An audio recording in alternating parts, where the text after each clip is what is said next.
Olá, que bom que você veio. Que a graça e a paz do Senhor Jesus esteja sobre a sua vida, sobre a vida da sua família.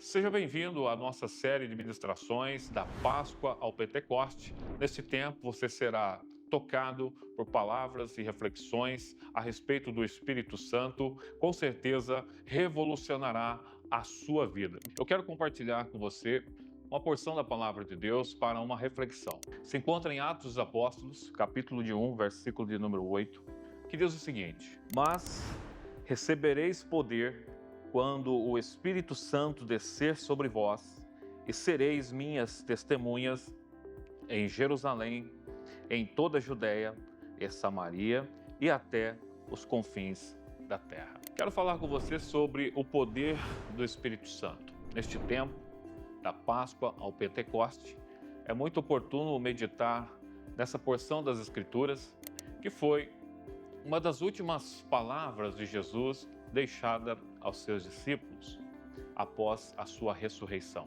Todos sabemos pelas Escrituras que Jesus Cristo, após ser ressurreto, ele apareceu para os seus discípulos e também testemunhado por muitas pessoas por um período de 40 dias. Então, ao cumprir-se o dia de Pentecoste, 50 dias depois, houve o cumprimento dessa promessa dita por Jesus aos seus discípulos, que aguardassem em Jerusalém até que então, do alto, fossem revestidos de poder, conforme havia prometido, para serem as testemunhas de Cristo em todos os lugares até os confins da terra. Dessa oportunidade, falando sobre o poder do Espírito Santo, cabe já trazer aqui que a Bíblia nos revela a respeito do Espírito Santo muitas verdades.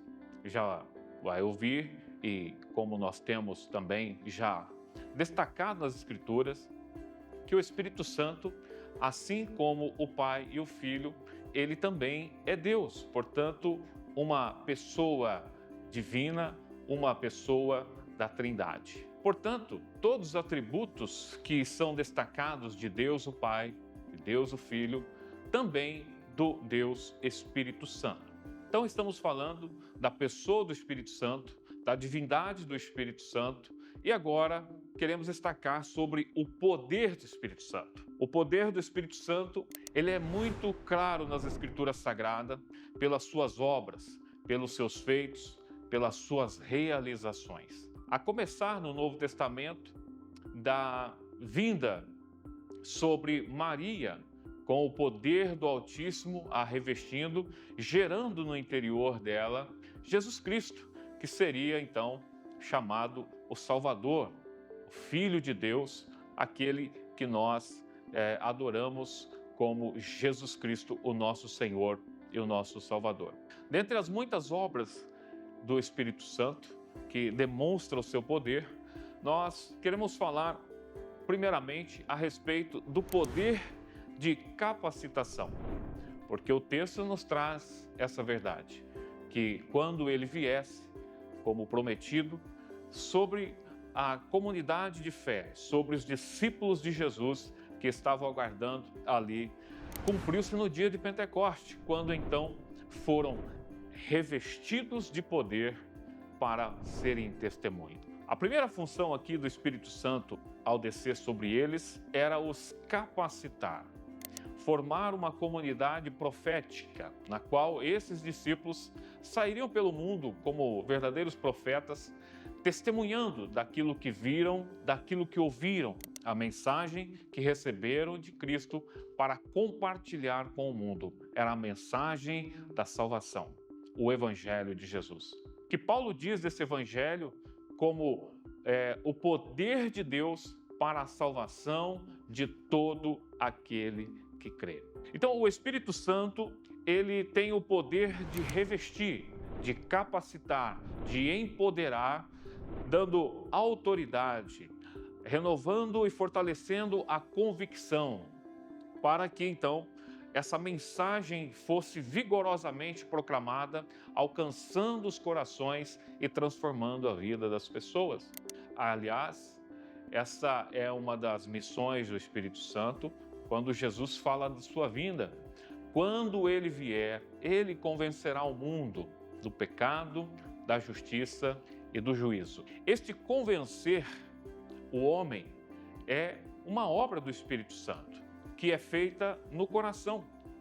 Perceba que a capacitação é uma obra externa, é um revestimento. Mas antes do revestimento, há uma obra interna, que é a obra da transformação.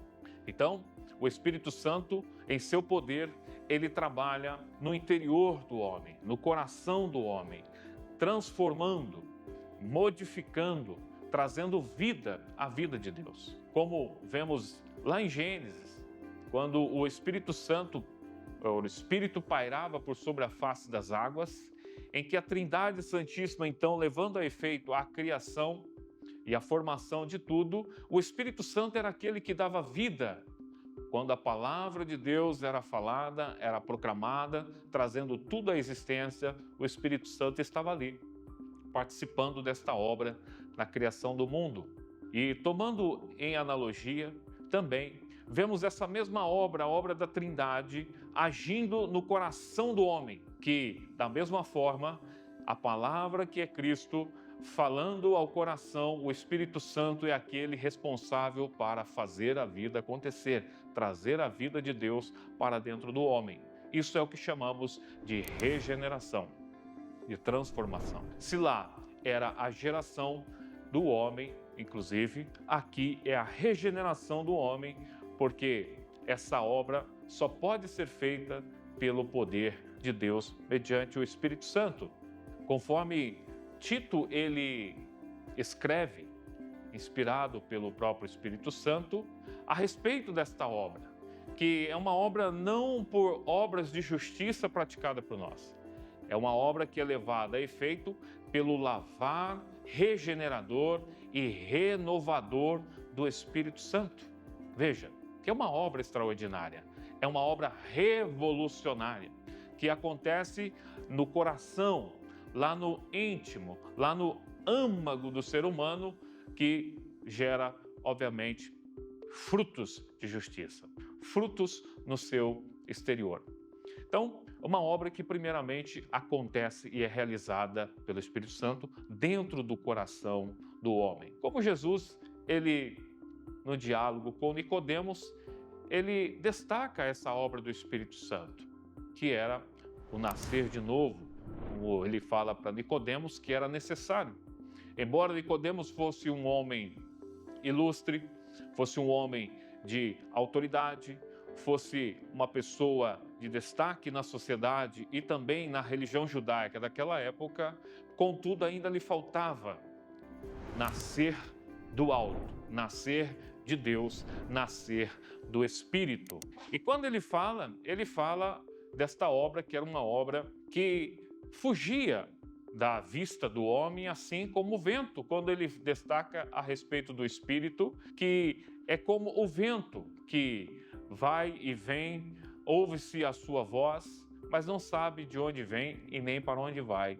Assim é todo aquele que é nascido do Espírito. É uma obra misteriosa, é uma obra inexplicável, mas como o vento ele também deixa os seus sinais da sua presença, assim esta obra também é vista na vida das pessoas pelos sinais da vida transformada, dos frutos do Espírito que são manifestos, de um caráter que se assemelha, que se molda ao caráter de Jesus Cristo, marcada por amor, paz, longanimidade, benignidade, mansidão e domínio próprio. Mas a obra e o poder do Espírito Santo não se limita ao ser humano. Nós temos as Escrituras Sagradas.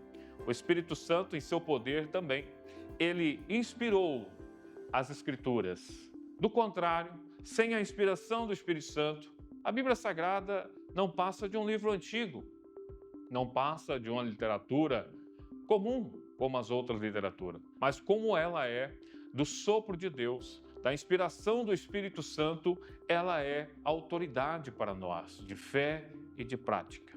O Espírito Santo, então, através dessas Escrituras, da Palavra de Deus, ele gera essa transformação no coração do homem. Então, o Espírito Santo não só ele reveste e capacita, não só transforma e regenera, causando uma revolução, e dessa revolução uma evolução verdadeira, através de uma vida santificada, mas santificada através de sua palavra, a Bíblia Sagrada, que igualmente é inspirada por Deus. Portanto, fonte de autoridade.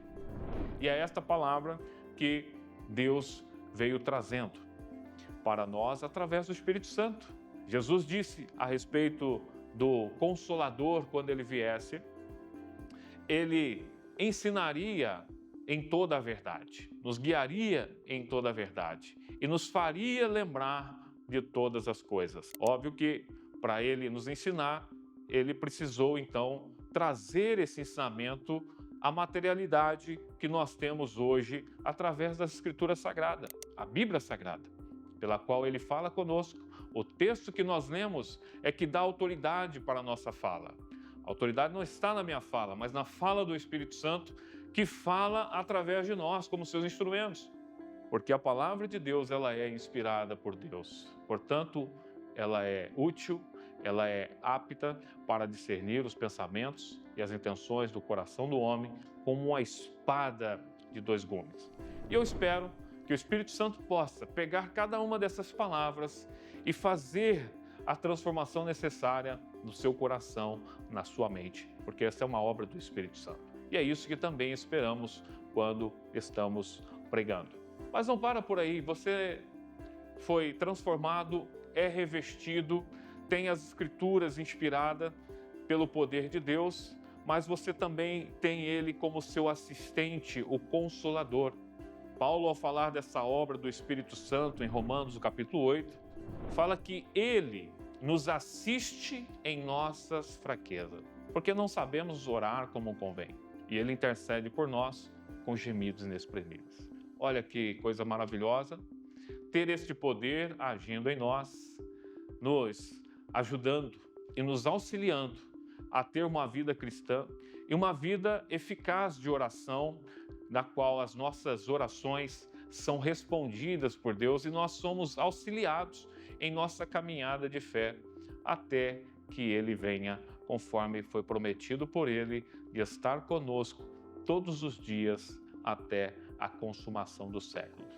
Espero que você guarde no seu coração essa palavra, se alimente por ela, certamente isso vai nutrir a sua vida para você viver o extraordinário de Deus na sua vida, que é o poder de Deus agindo em todos os momentos da nossa história, até que Jesus Cristo, então, venha nos buscar ou nós partamos para o encontro do Senhor. Deus abençoe, guarde no seu coração essa palavra e se entregue mais e mais ao Espírito Santo, deixando Ele guiar na sua vida e conduzir a sua história. Curta, compartilhe e comente. Deus abençoe.